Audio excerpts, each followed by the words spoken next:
ბავშვებო, ღმერთი კი არ ასჯის ადამიანს.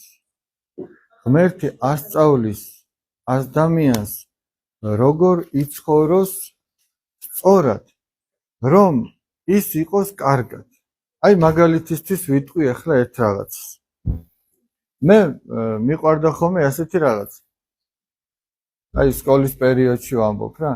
თავს დავიბანდი ხოლმე და ქუჩაში გავდიოდი წელი თმებით. არც გავიმშრალებდი წესიერად, არაფერი გავიდოდა. დედა სულ მეუბნეოდა.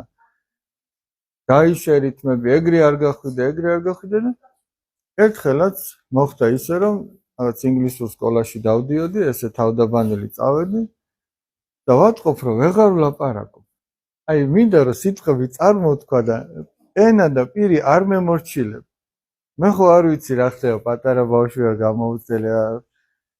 აი ერთი იმას ვამჩნევ რომ ლაპარაკი მიჭის, სიტყვებს ვეღარ ვამბობ. ვერც ქართულად მათ შორის. და მე ეს აღამოთი რომ მოვედი თურმე აღმოჩნდა რა, აი ეს სახე საერთოდ მომეღრიცა ეს.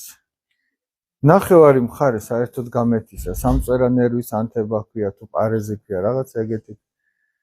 აი ნახევარი მხარე საერთოდ ვერ გძნობდი. ის კი არა რომ მეძინა ესე ერთი თვალი